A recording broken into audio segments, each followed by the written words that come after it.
ถามว่าแตกต่างบ่กับประเทศไทยมันก็แตกต่างอยู่2อย่างเนาะแตกต่างอยู่2อย่างก็คืออ่าล้มวัวเนาะกับเอาเงินให้ผู้ใหญ่บ้านทุกคนคือแตกต่างจากประเทศไทยนะอย่างอื่นบ่ต้นก็เชื่อว่าคล้ายคือกันเนาะเพราะว่าเจ้าบ่าวต้องหาสินสอดไปให้พ่อแม่เจ้าสาวเนาะมันก็เหมือนกันทุกคนมันประเพณีระหว่างไทยลาวบางสิ่งบางอย่างก็แตกต่างกันมากสวัสดีครับผมสวัสดีครับสวัสดีครับพ่อแม่พี่น้อง FC ไทยลาวเมื่อสู่ผู้สุคนมื้อนี้ก็มาพบมาพ้อกับเบาต้นอีกแล้วทุกคนเนาะเมื่อวานนี้เบาต้นลงคลิปประเพณีของสปปลาวแลกเปลี่ยนเนาะแลกเปลี่ยนความรู้ FC เพิ่นคอมเมนต์ว่าเบาต้นอยากรู้จักจารีตประเพณีของสปปลาวว่ามันคือประเทศไทยบ่เนาะเบาต้นเชื่อแล้วว่าบางสิ่งบางอย่างก็คือกันแต่บางสิ่งบางอย่างก็ประเทศลาวก็ยังถือประเพณีแบบ70ปีที่แล้วอยู่ทุกคน70ปีที่แล้วอยู่คือการแต่งงานเนาะหรือว่าอ่ากินดองบ้านเบาต้นเนี่ยกินดองบ้านเบาต้นเนาะทุกคนเบาต้นก็สิเล่าละเอียดให้ฟังมื้อนี้เนาะคือสิเล่าละเอียดให้ฟังเนาะคือว่า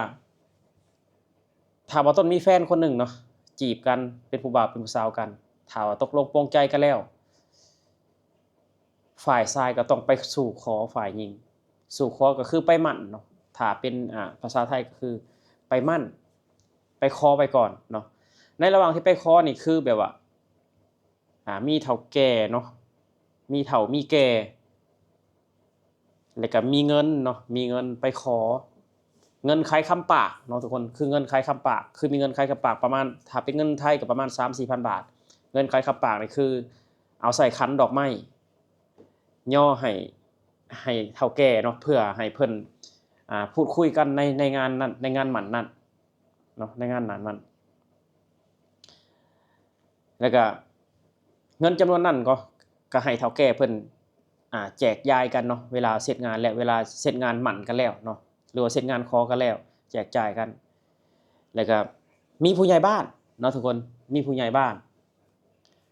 ผู้ใหญ่บ้านนี่คือยังบ่ได้ให้ตอนไปขอเนาะผู้ใหญ่บ้านนี่ตอนหลังจากไปขอแล้วเนาะทุกคนไปขอแล้วอะค่าสินสอดเท่าไรทองจักบาทเงินจักหมื่นเนาะทุกคนคือว่าประเทศลาวตอนนี้น่ะเพิ่นสิเว้าเป็นเงินบาทแล้วแต่งงานเนี่ยเพิ่นสิเว้าเป็นเงินบาทแล้วทุกคนทอง1บาทเงิน50,000วัว1ตัวเนาะสิเป็นแบบนี้ทุกคนงัวควายนี่ต้องมีเนาะในงานแต่งเนี่ยงัวควายอยู่ประเทศลาวนี่ต้องมีสมมุติว่าบ่าวต้นไปขอน้องมนต์นี่ไปขอน้องมนต์เงิน 30,000 บาททอง1บาทวัว1ตัวบางบ้านอาจจะแถมมาอีกเบียร์กี่ลังทุกคนคือแบบพี่น้องอาจจะรู้จักเนาะว่าคนลาวนี่เป็นประเทศที่ดื่มแอลกอฮอล์มากที่สุดในโลกเป็นอันดับ1เนาะทุกคนเงินกี่บาทสมมุติว่าเงิน 30,000 บาททอง1บาทวัว1ตัวเบียร์50ลังเวลาไปขอกันเพิ่นสิเว้ารายละเอียดเนาะเพิ่นสิเว้ารายละเอียดและนัดหมายกันบัดนี้ทุกคนหลังจากขอแล้วนัดหมายกันมื้อแต่งว่าสิแต่งเดือนใดปีใดเนาะประเพณีลาวเฮานี่ประเพณีลาวบ้านบ่าวต้นนี่สิมักแต่งเดือน12เดือน2เดือน4เดือน6เนาะอยู่ประเพณีลาวเขาจะแต่งเดือนคู่เขาจะไม่แต่งเดือนขี้เนาะเขาจะแต่ง12 2 4 6พี่น้องเดือน8แต่งได้บ่แต่งได้แต่บ่ให้เข้าพรรษาเนาะทุกคนถ้าเข้าพรรษาแล้วแม่นแต่งบ่ได้เนาะถ้าว่าถือจารีตประเพณีแท้ๆเข้าพรรษานี่แม่นแต่งบ่ได้เดือนขี้ก็แต่งบ่ได้เนาะหลังจากไปขอกันแล้วเนาะเพิ่นก็สินัดหมายกันว่าสิแต่งเดือนใดปีใดอืมบัดฮอดมื้อแต่งแล้วฮอดมื้อแต่งแล้วทุกคนฮอดมื้อแต่งฮอดเดือนหมัดเดือนนัดเดือนหมายแล้วทางฝ่ายชายก็ต้องหา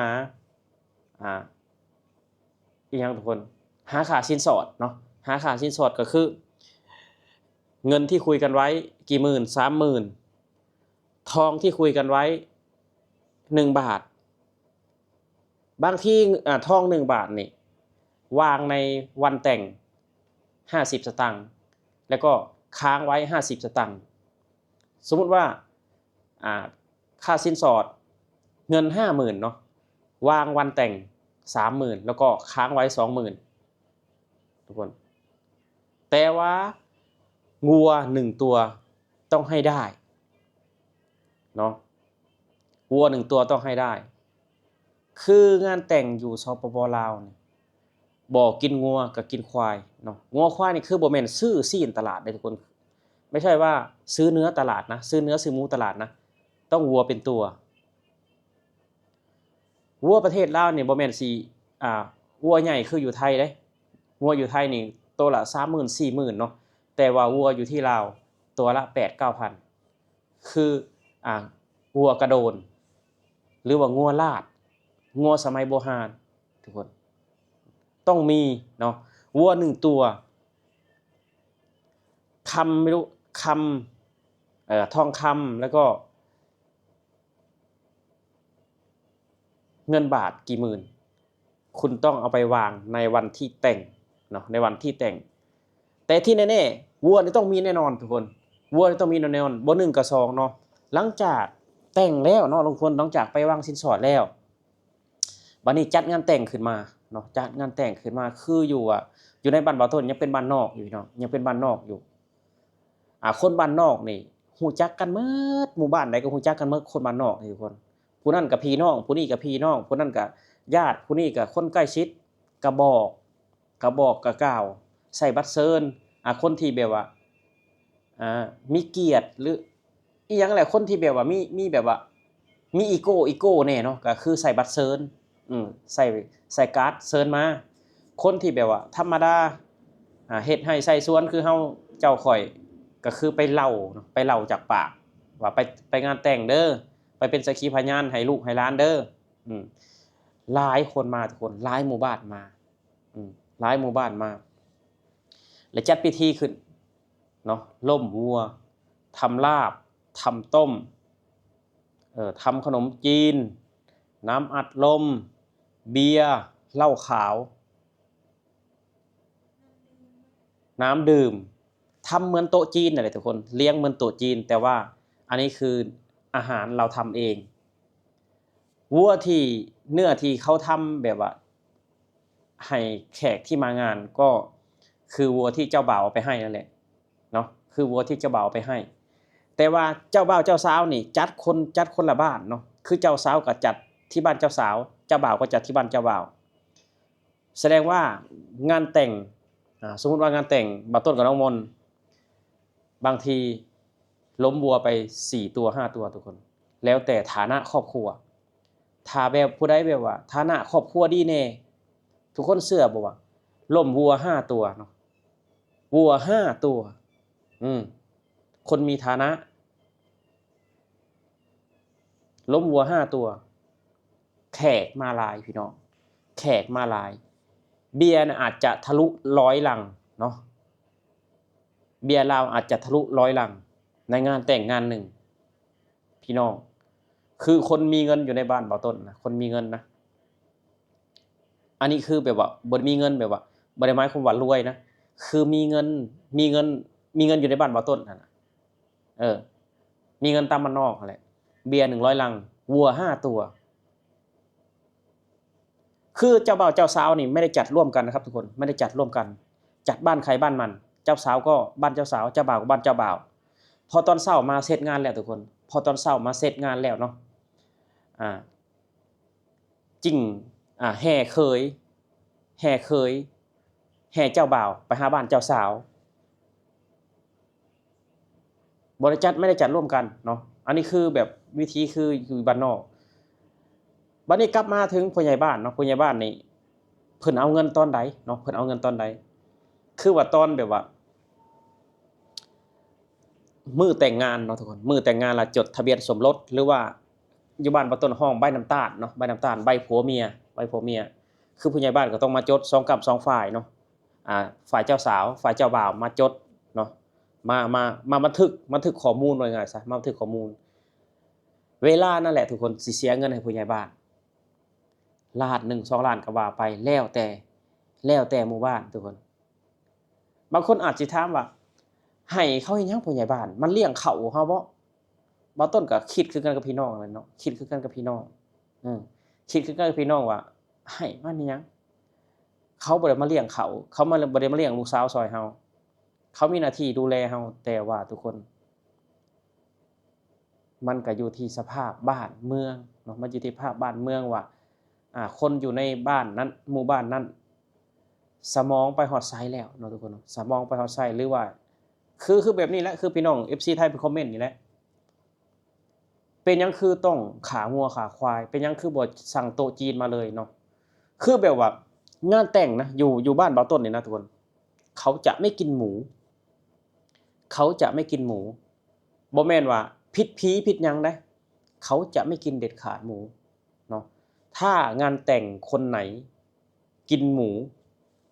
เขาสิเว้าขวัญพี่น้องเขาสิเว้าขวัญ3ปีเขาก็เว้าขวัญอยู่หั่นไปงานแต่งกับเขาเชือดหมูให้กินคือคนลาวนี่นะพี่น้องคือคนลาวเนี่ยเบาต้นอยากบอกตรงๆเลย80%นี่บ่มักกินหมูบ่มักกินหมูคือเนื้อเท่านั้นวัวเท่านั้นซึ่งแตกต่างกันเนาะทุกคนซึ่งแตกต่างกันคือแบบคือเบาต้นมาเห็นอยู่ในประเทศไทยเขาจะไม่กินเนื้อเนาะไม่ค่อยกินเนื้อกินเนื้อแค่20%สัตว์ใหญ่ไม่กินปวดหลังปวดเอวปวดต้นตัวแต่ว่าคนลาวนี่มักคักทุกคนซอยจุลาบงานแต่งเนี่ยเขาจะไม่กินหมูเลยนอกจากว่าครอบครัวที่ยากจนครอบครัวที่จนอหลีเจ้าบ่าวก็จนเจ้าสาวก็จนเขาจะค่อยกินหมูแต่ว่าเบียร์มีนะถึงจนเท่าไหร่ก็มีนะเบียร์นี่มีถ้าจนก็ประมาณ20ลังถ้ารวยฐานะดีลูกผอ.ลูกพยาบาลหรือว่าลูกสาวตำรวจเบียร์200ลังทุกคนเนาะ200ลังถามว่าประเทศลาวมีบ่แบบว่าไปจัดงานที่โรงแรมถ้าอยู่ในตัวเมืองมีพี่น้องอยู่ในตัวเมืองมีไปจัดงานที่โรงแรมสั่งโต๊ะจีนมามีเหมือนกันทุกคนแต่ว่าอยู่บ้านนอกตาเบาต้นบ้านเบาต้นนี่คือต้องเชือดวัวเท่านั้นบ่มีอยู่โรงแรมไม่มีโต๊ะจีนถ้าว่าอยู่ตัวเมืองสวรรณเขตหรือว่าเวียงจันทน์นครปากเซอยู่ในตัวเมืองนะคนแบบมีฐานะเขาก็ไม่ล้มวัวเขาไปจัดที่โรงแรมเบ็ดเสร็จเรียบร้อยเจ้าบ่าวเจ้าสาวจัดที่เดียวแต่บ้านเบาต้นคือเจ้าบ่าวเจ้าสาวจัดคนละที่คือวัวที่จะไปเลี้ยงแขกบ้านเจ้าสาวเจ้าบ่าวต้องหาไปให้ FC ไทยหลายๆคนเพิ่นก็สงสัยว่าเป็นหยังคือแบบว่าการแต่งงานอยู่ในสปป.ลาวมันคือยุ่งยากแท้มันคือล้าหลังแท้ทุกคนเบาต้นก็ยอมรับได้ว่าการแต่งงานอยู่บ้านเบาต้นนี่ล้าหลังเนาะทุกคนคือแบบว่าต้องได้ล้มวัวล้มควายเนาะทุกคนซึ่งแบบว่าคือประเทศไทยเพิ่นบ่มีแล้วตอนนี้ทุกคนประเทศไทยเพิ่นบ่มีแล้วบางคนว่าไม่เอาดีกว่าสาวลาวมาเอาสาวไทยดีกว่ามันยุ่งยากเนาะที่เอาสาวลาวมันก็จารีตประเพณีมันเยอะเนาะเบาต้นอยากบอกในนี้ทุกคนคือว่ามันก็แล้วแต่บุคคลเนาะมันก็แล้วแต่บุคคลบางคนก็บ่ได้แต่งจักบาทก็มีเด้ทุกคนบางคนก็บ่ได้แต่งจักบาทเนาะบางคนก็อาจจะแต่งแพงบางคนก็บ่ได้แต่งก็อยู่นำกันก็ได้ทุกคนบ่ได้แต่งแบบอยู่นำกันก็หาช่วยกันเนาะค่อยสร้างค่อยสานช่วยกันบางคนก็แต่งแพงแน่บางคนก็แต่งบ่แพงมันก็แบบว่าคือแบบว่าจารีตประเพณีแบบว่าล้มวัวล้มควายแบบค่าสินสอดแพงๆแบบนี้แหละแพงๆแบบนี้น่ะมันบ่ได้แบบว่าเป็นแบบว่าตายตัวเด้พี่น้องมันก็แล้วแต่อยู่ที่เจ้าบ่าวเจ้าสาวคุยกันบางคนก็อาจจะบ่ได้แต่งเนาะบางคนก็อาจจะบ่ได้ล้มวัวก็อยู่ด้วยกันมีลูกมีเต้าเนาะรวยก็มีทุกคนมันก็แล้วแต่เนาะทุกคนคือว่าถามว่าเบาต้นถามว่ามันยากบ่สำหรับเบาต้นแต่งงานมันก็บ่ยากหรอกทุกคนมันก็ ถามว่าแตกต่างบ่กับประเทศไทยมันก็แตกต่างอยู่2อย่างเนาะแตกต่างอยู่2อย่างก็คืออ่าล้มวัวเนาะกับเอาเงินให้ผู้ใหญ่บ้านทุกคนที่แตกต่างจากประเทศไทยนะอย่างอื่นบ่ต้นก็เชื่อว่าคล้ายคือกันเนาะเพราะว่าเจ้าบ่าวต้องหาสินสอดไปให้พ่อแม่เจ้าสาวเนาะมันก็เหมือนกันทุกคนมันก็เหมือนกันแต่ว่าสิ่งที่แตกต่างก็คือผู้ใหญ่บ้านนี่แหละทุกคนผู้ใหญ่บ้านอย่างผู้ใหญ่บ้านนี่คือเอาเงินยังบ่พอได้พี่น้องเอาเงินยังบ่พอได้คือแบบว่าถ้าเราล้มวัวเนาะถ้าเราล้มวัวสันนอกต้องให้ผู้ใหญ่บ้านสันในต้องเอาไปทำกับข้าวให้วัดเนาะเอาลงวัดเอาไปถวายวัดว่าง่ายซะหรือว่าเนาะถ้าเราไม่ไปถวายเราก็เอาสันในทำกับข้าวแล้วก็ลงไปเพลทุกคนเนาะพี่น้องภาคกลางอาจจะบ่เข้าใจลงเพลเนาะคือแบบว่าบ้านบ่ต้นคือลงเพลก็คือแบบว่าไปถวายวัดตอนเที่ยงเนาะ เอ้าทุกคนสำหรับคลิปนี้ก็แลกเปลี่ยนความคิดความเห็นเนาะบ่ต้นก็มาเล่าประสบการณ์มาเล่าการแต่งงานอยู่บ้านบ่ต้นให้พี่น้องได้ฟังบางคนอาจสิบ่ฮู้จักว่างานแต่งอยู่ประเทศลาวเพิ่นเฮ็ดจังไดเด้เนาะก็ทุกคนแบบว่าบ่ต้นเชื่อเลยว่าคล้ายกันนะกับภาคอีสานแต่ว่าแตกต่างกันอยู่ที่ว่าเอาเงินให้ผู้ใหญ่บ้านกับเอาสันนอกให้ผู้ใหญ่บ้าน เนาะนี่คือสิ่งที่แตกต่างแล้วก็ล้มวัวคืออยู่ภาคอีสานเพิ่นก็บ่มีแล้วอยู่ประเทศไทยนี่คือว่าทุกภาคแม่นบ่มีแล้วทุกคนล้มวัวนี่คือไปซื้อหมูที่ตลาดมาทำเนาะไม่นั้นก็ไปสั่งโต๊ะจีนมาเลยคือว่าประเทศไทยเพิ่นสังคมเพิ่นไปไกลแล้วทุกคนเนาะบ่ต้นก็เชื่อเลยว่าอีกจัก50ปีข้างหน้าทุกคนบ้านบ่ต้นก็อาจจะไม่มีล้มวัวเพราะว่าวัวมันก็สิดับหมดแล้วทุกคนเนาะเอาสำหรับคลิปนี้เนาะทุกคนก็ขอบคุณ FC ทุกคนที่เข้ามาให้กำลังใจบ่ต้นเนาะ ติดตามบ่าวต้นตลอดมาถ้าบ่มีพี่น้องไทยถ้าบ่มีประเทศไทยบ่าวต้นก็บ่ได้มานั่งพูดคุยกับพี่กับน้องแบบนี้เนาะก็คลิปนี้ก็ขอให้ทุกคนจงมีแต่ความสุขความเจริญเนาะเจ้าหน้าที่ปฏิบัติหน้าที่ตามแนวชายแดนไทยกัมพูชาก็ขอให้ทุกท่านแคล้วคลาดปลอดภัยต่อภัยอันตรายทั้งปวงสำหรับที่นี่บ่าวต้นขอกล่าวคำว่าสวัสดีครับผม